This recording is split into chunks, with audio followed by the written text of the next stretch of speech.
then we shall grant it. Sorry, what do you mean? Your greatest desire is happening. Oh my God.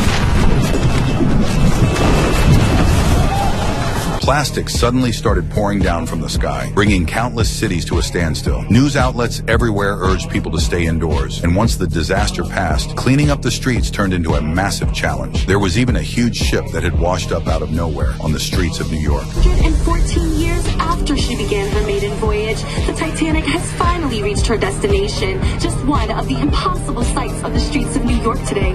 Streets that are now unrecognizable. To get the aquatic species to stop their attacks on land, Buckley sat down for a second round of negotiations with their envoy. He pointed out that the plastic rain had hurt countless innocent people and hoped the aquatic species would hold off on further attacks during the peace talks. But it was clear the envoys had no intention of letting humanity off the hook. Since the humans' terms were unacceptable to the aquatic species, the negotiators decided to hear out their demands instead. And the aquatic species wasted no time beating around the bush and laid out 3 conditions right away. First, they demanded an immediate end to all ocean pollution. Kate had seen this coming. She'd already checked in with leaders from every country and ordered all factories to shut down operations. But their second demand was one no human could stomach. The aquatic species claimed ownership of all the world's water sources. All water. The entirety of all oceans and waterways. Sorry, excuse me, we're an island nation. Are we permitted passage across the oceans? No. The human race evolved to live on land, not in the waters or the sky. She said sky. Do you want the skies now? You live in the ocean. The skies are not your concern. The air above the ocean is the ocean.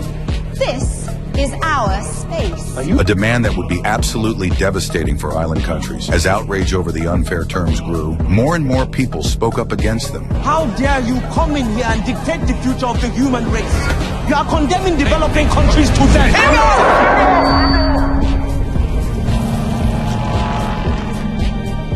That's when the envoy suddenly transformed into a male form, his voice booming loud enough to silence everyone in the room. Following Kate's instructions, Buckley apologized on behalf of humanity and explained that they needed time to discuss a counterproposal. After all, this decision would affect every single human being on the planet. Buckley suggested that both sides sign a formal ceasefire agreement first. The envoy didn't respond to that request, instead moving straight to their third condition. They would be the ones to choose the location of their next negotiation. With that, the envoy touched the pearl around his neck, and the image on the screen shifted instantly. After verifying the coordinates, they realized the next negotiation site had been set in the Romanche Trench, the deepest part of the entire Atlantic Ocean.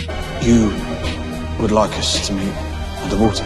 You talk of peace and equality. So prove your commitment and meet us in our world.